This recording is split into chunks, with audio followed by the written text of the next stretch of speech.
최근에 이딴 규제에도 불구하고 아파트가 계속 신고가다, 불우능의 값이다, 이런 현상이 나타나고 있습니다. 왜 그런 걸까요?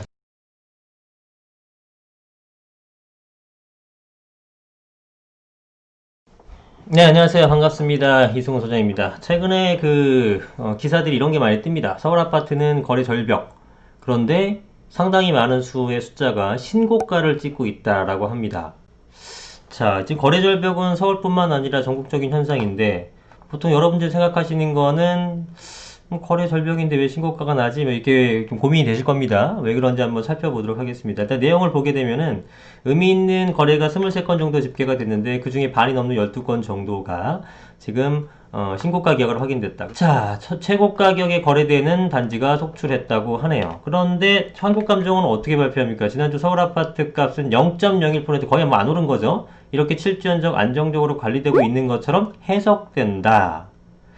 자, 그래서 최근 서울시까지 관망세를 보면 하락과 상승이 뒤섞인 모습이 이제 심해지고 있다고 하는데, 정부 발표는 어떻게 됩니까? 매우 안정적입니다 라고 얘기하는데, 실제로 우리는 피부에 체감이 안 되죠. 왜냐하면 거래가 됐다 하면 신고가를 찍고 있으니까. 왜 이런 현상이 나타나는 건지 한번 살펴보도록 하겠습니다. 자, 최근에 이딴 규제에도 불구하고 아파트가 계속 신고가다, 불우능의 값이다, 이런 현상이 나타나고 있습니다. 왜 그런 걸까요? 또 한편에서는 지금 굉장히 안정되어 있고 가격이 하락할 조짐을 보이고 있다고 합니다. 누가 하는 거짓말을 하는 걸까요? 어떻게 된 걸까요? 한번 살펴보겠습니다. 자, 정부의 임대차 3법, 또 뭐 공급대책, 뭐 등등의 여러 가지 정책 발표를 한 이후에 또 뭐 여러 가지 최근에 어떤 시국, 코로나 사태 등등 해가지고 거래량이 급감하고 있죠. 이건 뭐 변함없는 사실인데, 뭐 서울도 마찬가지 상황입니다. 그런데 가뭄 속 거래에서도 거래가 됐다 하면은 신고가가 경신하고 있죠. 근데 보통 여러분들이 생각하는, 우리가 상식적으로 알고 있는 거는 거래량이 떨어지게 되면은 가격도 떨어질 것이라는 막연한 믿음이 있는데 어떻게 된 걸까요? 네. 자, 이 이유에 대해서 한번 살펴보겠습니다. 일단 여러분들 잘 들어보세요. 부동산은요, 지역별로 나누어서 고려해야 됩니다. 다시 말씀드릴게요. 부동산은 지역별로 나누어서 생각을 해야 됩니다.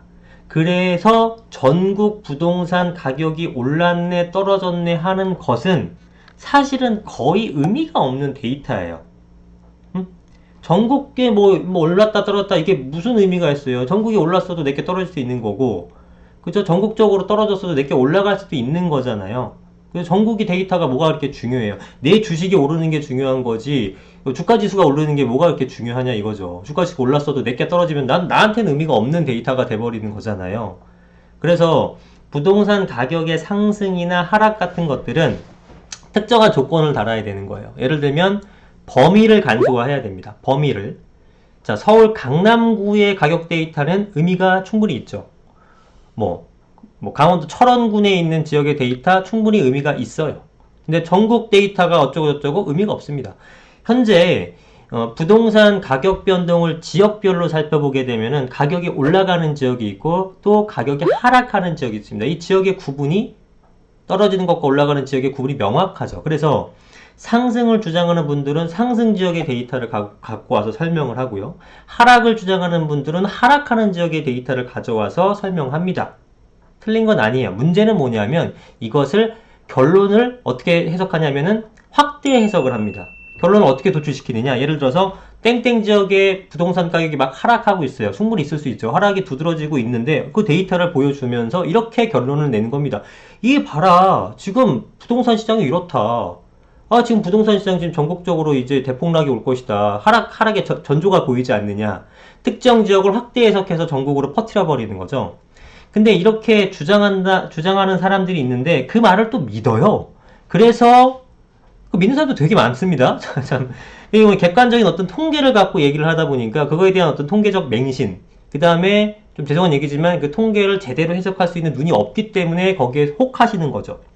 앞서 설명을 드렸듯 부동산은 철저하게 지역별로 분석을 해야 됩니다. 지역별로 다 다른 특성을 가진 거예요. 이렇게 되니까 이렇게 될 거야가 아닙니다. 여기가 떨어졌으니까 이제 다 떨어질 거야. 절대로 아니에요.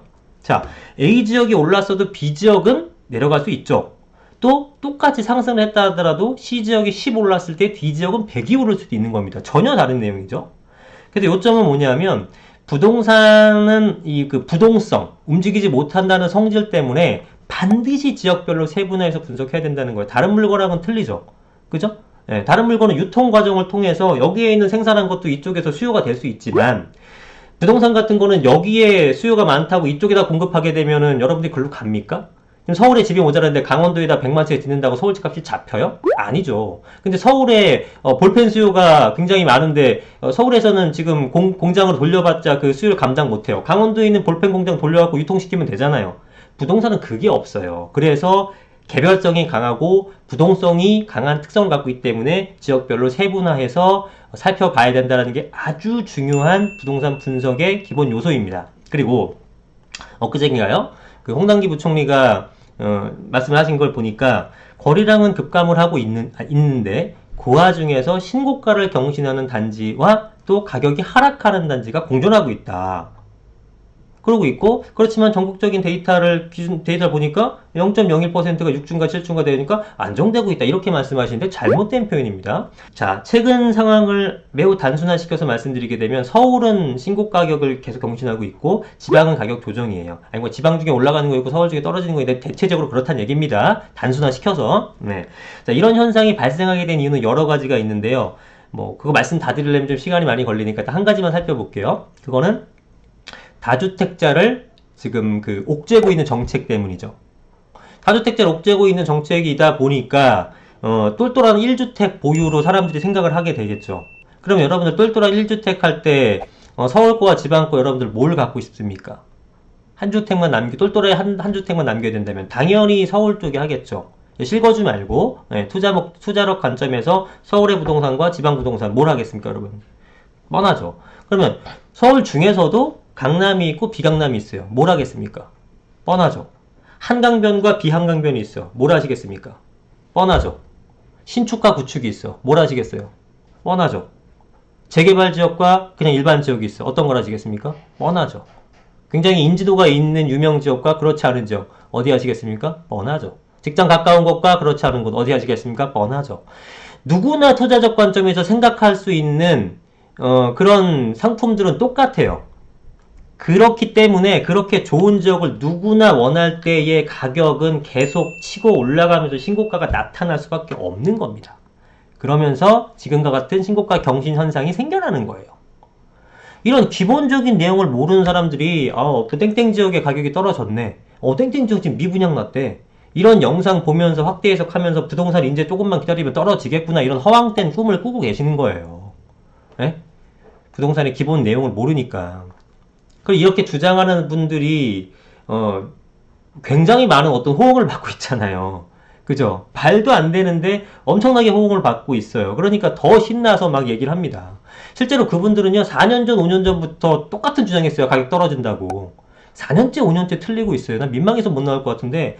그런데 구독자는 점점 더 늘어나고 호응도는 점점 커져가요. 그러니까 얘네들은 그냥 뭐 무서울 게 없어. 막 던져. 거의 뭐 종교 수준이죠, 이제는. 그건 알아서 하시는 겁니다. 본인 인생은 본인이 책임지는 거니까 다들 알아서 하시겠지만 제가 관여할 바는 아닌데, 여하튼 그렇다. 그러면, 자, 오늘 내용을 좀 정리를 해보고 활용을 해보자면 이런 거예요. 내가 가지고 있는 부동산, 주택이, 내 생각이 아닌, 그러니까 이게 중요해요. 내 생각이 아닌 제3자가 볼 때도 좋은 부동산.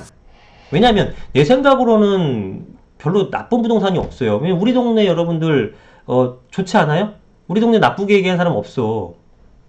진짜라니까요. 우리 동네는 뭐 살기도 좋고 뭐 마트도 가깝고 공원도 가까운데 왜 집값이 안 오를까? 이거 무지하게 들었거든요. 누구나 자기 사는 동네는 다 좋아 보여. 또 좋아 보여야지만 살고 있는 거고 또 가격도 오를 거라는 어떤 그러니까 주관적 생각이 돼버리는 거죠. 그래서 내 생각이 아니라 제3자가 볼 때도 우리 동네가 내지는 내 부동산이 좋은 부동산, 그런 건 무조건 보유해도 됩니다.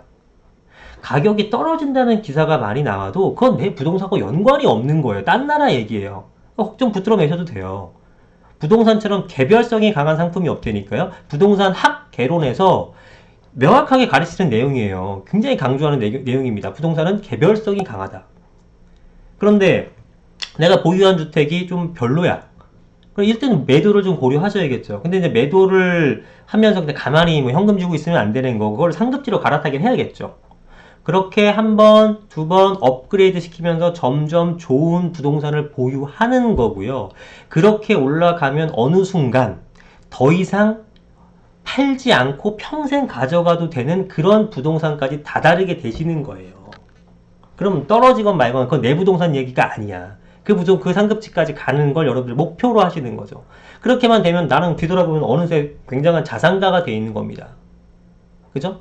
지금 서울에 부동산 한 채 갖고 있는 게 굉장한 스펙이 돼버린 세상이잖아요. 이걸 또 뭐, 그게 뭐 좋네, 나쁘네, 도덕적이네, 비도덕적이네, 이런 얘기하면 또 삼천포로 빠지는 거고, 그 얘기하자는 게 아니라 지금 현황을 보자는 거잖아요, 현황을. 그죠?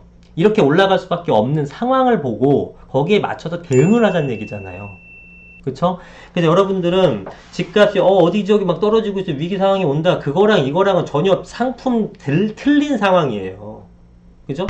그렇게 인식을 머릿속에 하셔야 된단 말이에요. 근데 좀 불안한 데이터를 갖고 와서 얘기하게 되면은 부동산 전체가 마치 그러는 것처럼 그렇게 호도하면서 얘기하는 사람들이 말을 믿으시면 안 된다고요. 거기에 넘어가시면 안 된다고요. 전혀 틀린 얘기니까.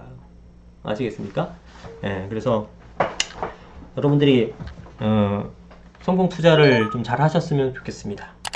여러분들 성투를 위해 건투를 빕니다. 화이팅!